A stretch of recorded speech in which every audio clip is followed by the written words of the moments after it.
Hey guys, so we're back today to give a review of the Barista Sublime compact machine. Now we did an unboxing video and a first use video with this machine, but I have been using it for a few weeks now and there's just some things I'd like to share. But first of all, let's just have a little run through the dimensions, things like that. So the machine's available in black, it's made by Philips as we can see on the logo.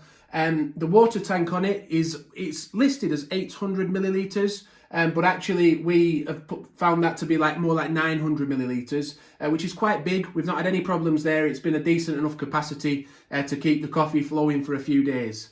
The used capsule tray holds 10 capsules. If I just show you that inside. So there's just about 10 capsules in there right now, and underneath as well there's a little section for the water to run down into to allow the pods to dry off a little bit better. So the dimensions then, they're 15.7 centimetres in width. The depth, even though it doesn't look very deep, the depth is actually 40.2 deep, and that's because the big water tank on the back adds that extra depth to it. Now the height is 27.6 centimetres, but do bear in mind if you're putting it under a cupboard or something like that, that once the lever goes up, it's more like 40 centimetres. So that's quite big. The heat up by the time of the machine is 25 seconds, by the way. As you can see, it has two spouts, this machine. That means it pours out of both sides every single time it pours. So that means you can pour a double espresso, you put two espressos side by side in two glasses. And that's handy if you want to make two espressos, two cappuccinos, if you've got a friend over. I found that to be quite useful.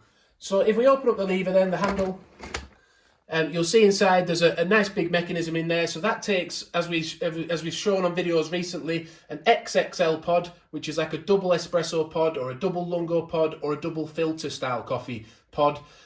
We have made those on the channel, but I'll put them on screen now to show those being made. It also takes single Nespresso capsules, just your standard ones, original line capsules from Nespresso, and any compatible capsules that are compatible with an original line Nespresso machine will work in this, but it won't take Vertuo capsules.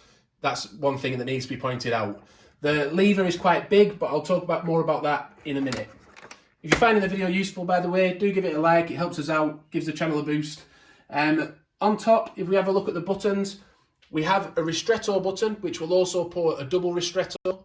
We have an espresso button, again, pours a double espresso with the right pod, which the machine reads, by the way. It'll decipher which type of pod you've put in there, whether it's a double one or just a single one. And then we've got this lungo button, again, does a double lungo too. So the water tank, it's worth mentioning, it is static, it doesn't move from side to side, so that's not going to help you if you're needing to gain extra room maybe by putting it over this side. It doesn't work like that, it's just stuck where it is. It's also hooks onto the back, so it's nice and secure. The power cable, there's no cable tidy for it, so you do have to, but it's about 80 to 90 centimetres long, so you will have to figure out how you're going to make that work. So now we've run through some specifications, let's just talk about the pros and cons of the machine. Now, the pros I've found, I do like those double capsules. The double lungo was nice. And obviously, if they're priced better, because they're in one capsule, that can save you money. Particularly if you like a double espresso in your cappuccino, which we do in this house, that can save you money. Also, you can save money by being able to use compatible pods in it, which you can't do with Vertuo machines, can you? So that can save you money too. I do like the look of the machine for the price. So it's not a premium machine. It only cost me, I think, on offer £60 with some pods with it as well. But you get what you pay for, don't you? So at that kind of price level, I think it's fairly good. Again, on the pros, what I've mentioned already, the capsules, this nice big capsule holder, and the tank is nice and big as well. So they're definitely pros for the machine. And as we say, that ability to be able to pour a two drinks at one time from those double capsules, that really is a nice plus, good if you've got friends round. Cons of the machine, my first one personally is the lever. Now, someone asked me, in comparison to a normal Nespresso machine, what's the quality like? Well, this particular element of it, the lever, I find it a little bit flimsy. It's big, but if you look from side to side, it does move quite easily.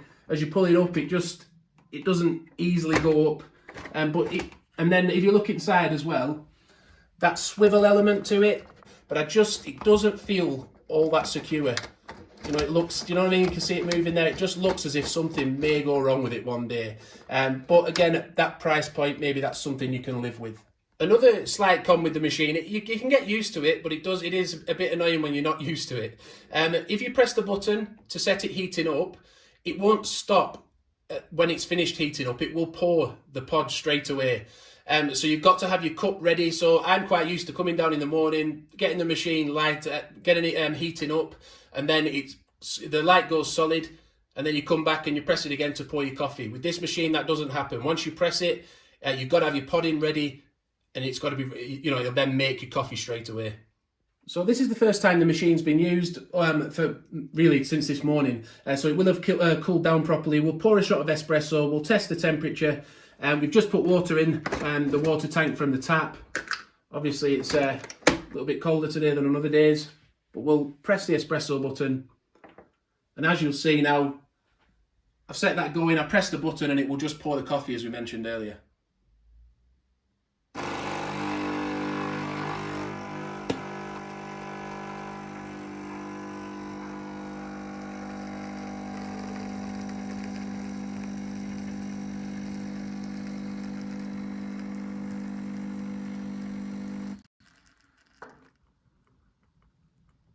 And I've just had a little sip of it, and it is hot. It's hot enough. It could be hotter, but you don't want to burn your tongue, do you? And they don't want you doing that, so that's probably why they've set it at around that temperature. I hope you've enjoyed it. Please do give the video a like if you have. Subscribe to the channel and hit the notification bell so you don't miss future videos. Bye for now.